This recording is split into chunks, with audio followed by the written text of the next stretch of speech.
Hello friend, welcome back to my channel. आज के video में हम पढ़ने वाले हैं कॉग्निटिव डिसोनेंस के बारे में। तो कॉग्निटिव डिसोनेंस क्या है? First of all, cognitive is mental thoughts, है ना। Dissonance is nothing but, Hindi में बोला जाए तो मतभेद, ठीक है। जो तर्क होता है, जैसे कि अभी दो आइडियाज़ हमारे दिमाग में है, दो चीज़ों के बारे में हम सोचते हैं।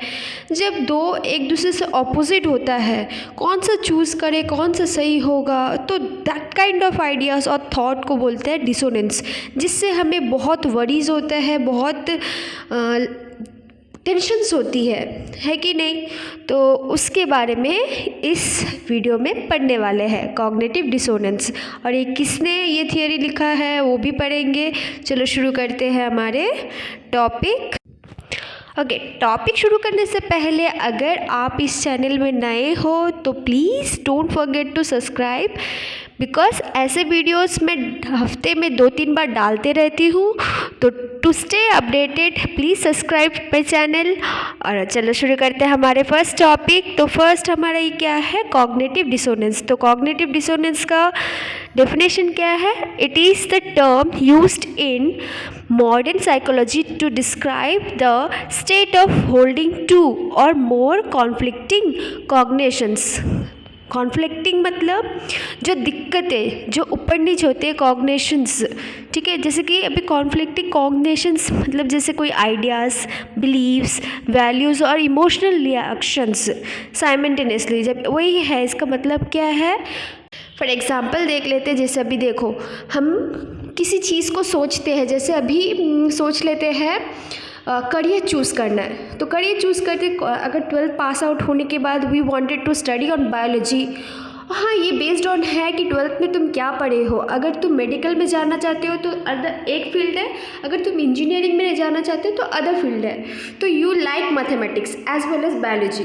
अभी तुम्हें दोनों में से एक को चूज़ करना है, तो वो एक कॉन्फ्लिक्ट है। तुम्हें दोनों पसंद है पर तुम एक चूज़ करने वाले हो। तो दो साइड नथिंग बट जो चूज़न है, मतलब एक दूसरे से चूज़ करना पड़ता है, दोस टाइप ऑफ, ठीक है, वो उस टाइप ऑफ कॉन्फ्लिक्टिंग कॉग्निशन।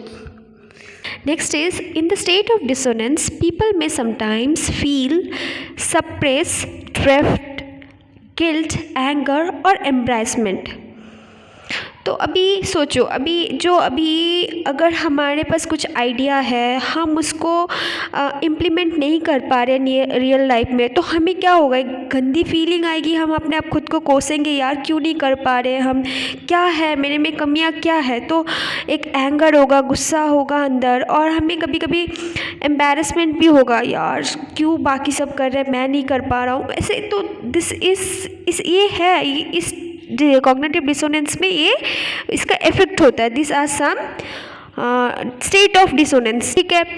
तो नेक्स्ट क्या है हमारा? नेक्स्ट ये जो हमारी थियरी किसने लिखा है? This theory is wrote by Festinger's. Okay, Festinger's theory, एक फेस्टिंगर ने लिखा है। तो फेस्टिंगर का full name is nothing but Leon Festinger. Okay, तो Leon Festinger theory of cognitive dissonance. अभी यहाँ उन्होंने क्या बोले, इस थियरी में क्या है?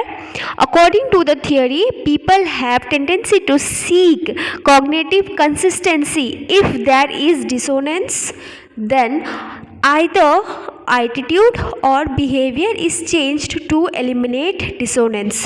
What does he mean? इसका इस थियरी का मतलब क्या है? अगर एक इंसान के पास एक टेंडेंसी है, अगर उसके पास काबिलियत है जो to seek cognitive consistency is nothing but किसी चीज़ का कंटिन्यू रखना, जैसे कि बैलेंस रखना। Consistency is nothing but balancing. अगर तुम अपने आइडियाज़ को बैलेंस के रखते हो, नहीं मैं कर लूँगी या कर लूँगा, पॉजिटिव तुम्हारे दिमाग में फीड कर रहे हो, बैलेंस कर रहे हो, दोस टाइप ऑफ कंसिस्टेंसी, उसको बोला गया है consistency. If there is a dissonance, अगर डिसोनेंस है, तुम्हारे में बहुत डायलेमा है, डिस्कम्फर्ट है, तुम्हें समझ में नहीं आ रहा है कौन सा लो, पॉजिटिव या नेगेटिव, तब तुम्हारे जो कंसिस्टेंसी इज़ नथिंग बट तुम जब वो ट्राई करोगे बैलेंस करने की उस चीज़ को, उसको बोला गया है यहाँ पे, ठीक है।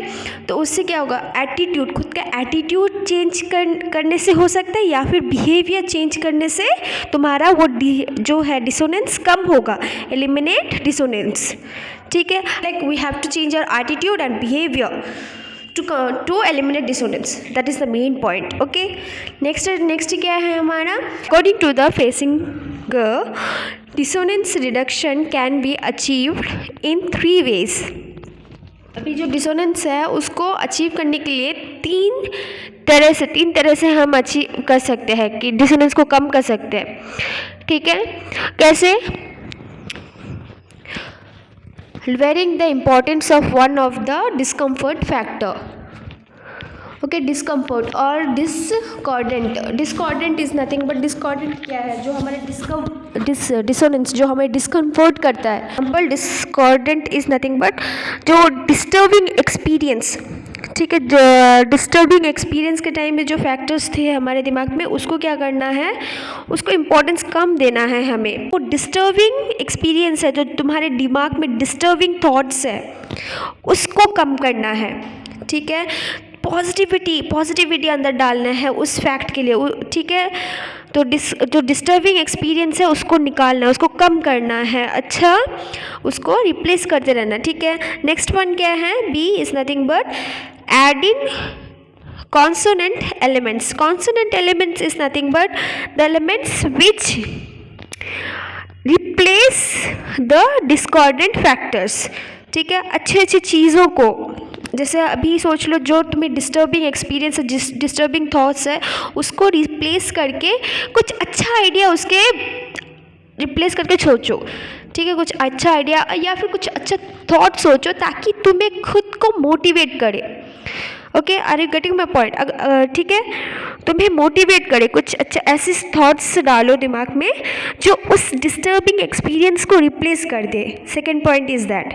ओके, थर्ड क्या है, सी क्या है, changing one of the dissonant factor. अभी dissonant factors is nothing but वही चेंज करना है। यहाँ पर क्या हो गया, रिप्लेस, यहाँ पर क्या हो गया, लोअर कर देना है, फिर ऐड करना है, अभी क्या चेंज कर देना है।